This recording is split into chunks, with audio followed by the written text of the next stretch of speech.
So just the other day on my community tab, I asked you guys to leave a bunch of questions about Jedi Survivor for me to do pretty much a final Q&A before the game launches, and you guys left some very solid questions there, so that's what we're going to be going through today. Now before we do get into it, I don't know if you guys follow me on Twitter. If you don't, be sure to go and check out the link in the description, but I just posted earlier today, and we are officially allowed to say this now, I have actually been playing Jedi Survivor at home on my very own PS5. I've got the full game at the moment, and although I'm not allowed to talk about anything other than the LA event in this video, the very next video on this channel will be a full review of the game. It's going to be completely spoiler free, so don't worry about me spoiling anything story wise. I'm not even going to show gameplay of planets that we haven't seen or anything like that. But yeah, roughly 48 hours after this video goes live, I will be able to talk about pretty much everything within the game outside of, like I said, the story. So keep your eyes peeled for that, and obviously once the game launches, then I'll be completely free to talk about literally everything, and there's going to be a lot of content on the channel now. Again, early in the lifespan of the game, I'm not going to be doing anything spoilery, so don't worry, any of the early videos on the channel, there's going to be no spoilers or anything like that, but there will be a lot of content that you guys are going to enjoy. So be sure to keep your eyes peeled in, like I said, about 48 hours from this one, there will be a full review on the channel. But with that being said, let's get stuck into your questions. Now the first question here is from my man Sam, and he says, what were the save points in this game like? Just playing through Fallen Order now, and it gets quite annoying when the meditation point before a boss fight, particularly the mini bosses, main boss fights tend to be a bit better thought out, is a minute or so walk every time you die. Now, I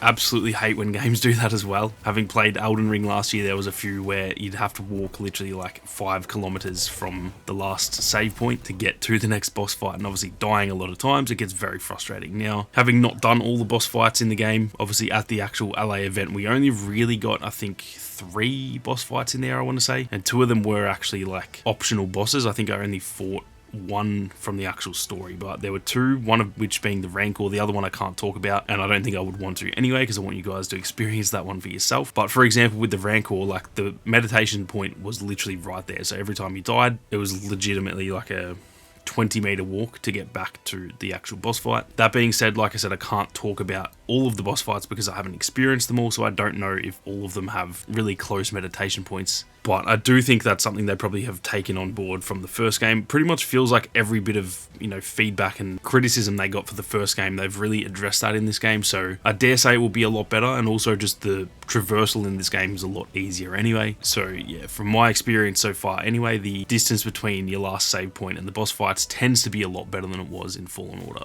The next question comes from Lil Koob, and he says, was there much or any backtracking on Kobo at all? Now, it kind of depends on what the definition of backtracking is, because within the gaming community, there's almost 2 different definitions. The main, and I guess the more official definition, is that more Metroidvania type of backtracking, where you'll get to a certain point on the map and there's something blocking your way, whether it be you need an extra skill to get past that area, or whether it's just that's blocked until the main story's finished or something like that. So you've then got to go and progress the story and then backtrack back through that area to be able to get to the little hidden boss or the little collectible, for example. That is the general definition of backtracking. And then there's also another definition which I've also used as well, which is essentially backtracking back to the ship, for example. So when you finish even a main storyline on Zepho in Fallen Order, you had to obviously backtrack back to the Mantis, which was obviously the more annoying type of backtracking. The regular backtracking in terms of just having to get another skill to get to a certain area, that's a positive type of backtracking. It adds a little bit of an extra layer to the game. The backtracking in terms of having to get back to the Mantis, that is definitely a negative backtracking. Now, in terms of the negative one, there is essentially none of that in this game. There's the fast travel system that really just removes that. In terms of the more positive type of backtracking, there definitely is a lot on Kobo. So you'll get to a certain area and you just don't have the required skills to get through that area yet, and so you've got to go and progress the story, and then you're going to unlock a skill throughout the storyline, and you're going to go, oh, that's how I go back to that other spot and can get through that little area. So there's actually a lot of that on Kobo, and it was really fun in the early preview,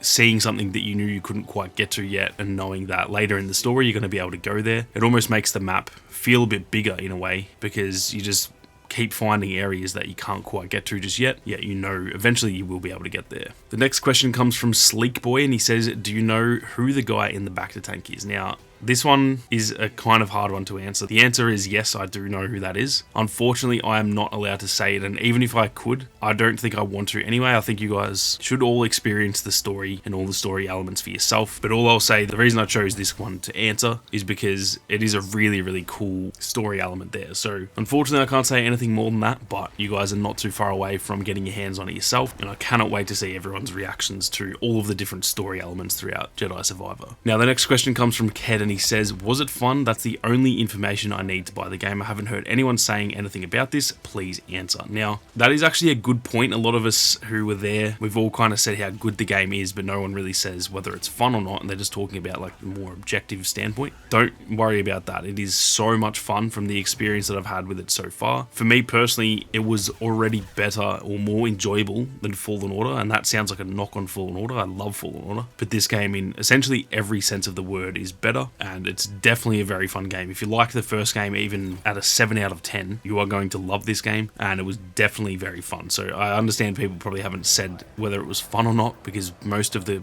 creators who were there are talking about more objective type things, like the map is bigger or the combat is better. No one's really saying it's more fun, but I dare say pretty much everyone who's played it will tell you the game is definitely very, very fun. The next question comes from Landend, and he says, what was your favourite improvement that Survivor made compared to Fallen Order? This is a really, really hard one to answer, to be honest. There are just so many drastic changes in this game that are just so much better than the first game. Like I just said in that previous question, I genuinely think this game is better in every single possible way. Obviously, story-wise, I can't really talk on that yet because I haven't finished the game, and so the story could suck. Story is obviously a lot more subjective, so I can't talk about the story being definitely better because I just don't know. And even if I personally thought it was way better, for you guys it may not be. So that one's hard to answer, but in terms of all the objective stuff, the combat, the size of the planets, the fast travel, the movement, the graphics, all that sort of thing, like literally all of that is just so much better. As for my favorite, I'm probably gonna say the combat, which is probably a pretty boring answer, and I know that the combat in the first game was already good. It feels really, really good in this game. It feels like a big step up, not just because of the stances, but even like the dual blade. Obviously that was in the first game. It is so much better than it was in Fallen Order. Like even the stuff that we already had, even the single blade, like the combat is just better in general. It's not just because of the stances. They've really just gone and polished up what they already had and then added the stances as like more ways to play too. So I would probably say that the stances are my favorite part, or probably also just the scale. Like the game is genuinely so much bigger. I made a joke that Kobo feels like it's bigger than all of the planets in Fallen Order combined. It literally does feel that way. So I think it's probably a tie between just the general scale of the game and also, yeah, the combat is even better than it was in the first game. The next question comes from Geezer Goza, and he says, how was exploring Kobo? Was it repetitive or diverse? This is a very good question, and the answer is it felt very diverse. There's so many different areas. There's so many different almost like biomes on the planet too. It's a very like dusty planet in some sections, then you go to like more of a forest area. There's areas that are more built up with like raider camps and stuff like that. It feels very, very diverse across the whole planet. As for all the other planets, I can't obviously speak on those because I just haven't experienced them, so I'm sure like some planets will feel, I guess, repetitive in the same way that the Fallen Order ones kind of did, where it's just like one planet. We kind of know that in Star Wars, like Tatooine is just a sand planet. Like we know that that's generally how it is, but on Kobo it definitely feels like it's actually more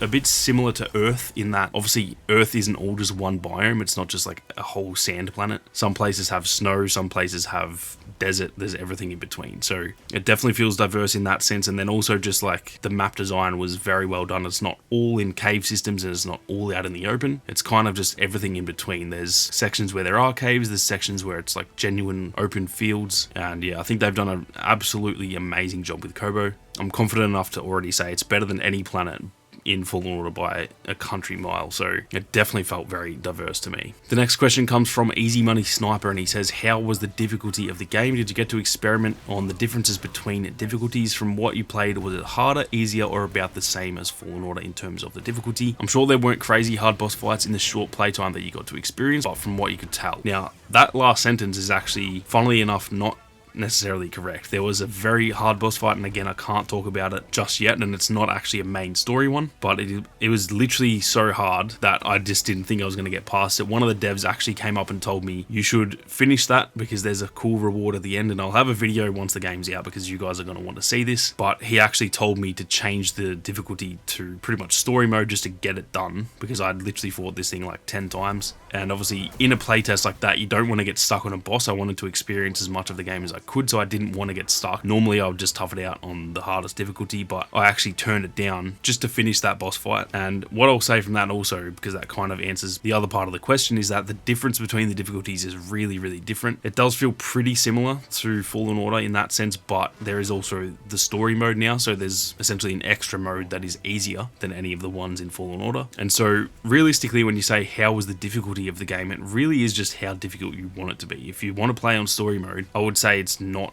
hard at all. I think you could literally be not even remotely good at the game, but if you play on story mode, like, you'll get through it fine. And I dare say on Grandmaster, it is going to be an absolute slog. So pretty much however you want it to be. If you want it to be really hard, it can be, and if you want it to be super easy, it can be as well. Now, the final question comes from Daniel Worthington, and he says, we know quite a bit about all the stances and everything, but how did they feel? Like, could you feel the difference in how they felt? That is a really good question, because obviously you guys know the differences between them, but yeah, it's hard to tell how they actually feel. What I will say is they definitely do feel different. They didn't feel different to me in Fallen Order. Using the single blade or the double blade, it felt pretty much the same. It was just a slightly different swing speed and damage. And then the only other difference was, like, with the double blade, you could obviously deflect blaster bolts a lot better. Other than that, it felt pretty much the same in that game. It does not feel even remotely the same in this game. The difference between the single blade and the double blade is really, really significant. And then again, the difference between like single and dual wield, or dual wield and double blade, it's very significant as well. So they do feel very different. They all feel fairly balanced as well. It's not like one is going to be the absolute best by far. It's not like you're going to have to use one. You can pretty much play however you want to play and you'll be able to do fairly well, but between each one, they do definitely feel very different. So it's hard to explain without you guys having played it. We're not too far away now though, so I'm sure once you get your hands on it, you'll probably understand completely what I mean. But yeah, they definitely feel very different, and I think you guys are going to absolutely love the changes to the stances in Jedi Survivor. But anyway guys, that is going to do it for the final Q&A before launch. Like I said, there will be a full review of the game, completely spoiler free, going up pretty much 48 hours from this video, and that will be the final, I guess, pre-launch video on the channel. Everything after that will be after launch, and I'll be able to talk about pretty much everything that's in the game. And like I said, the first few weeks there'll be no spoilers or anything like that. A lot of the content I'm going to be doing on the channel is going to be stuff like helping you guys out with the puzzle rooms. There's a lot of, you know, really fun puzzle rooms, but they're pretty tough, and I'm going to be going through that. I'm going to be going through like what type of stance you should use for what type of enemy and all those sorts of things. So lots of sort of guide type content, and then on top of that there's going to be a lot of clips going up on the clips channel as well. So if you guys aren't subscribed, be sure to go and head to the link in the description and sub to the clips channel, because I'll be honest, there's probably going to be more content going up on the clips channel than on the main channel, so be sure to keep your eyes peeled for that. But with that being said, thank you all very much for watching. You guys have a great day, and may the force be with you always.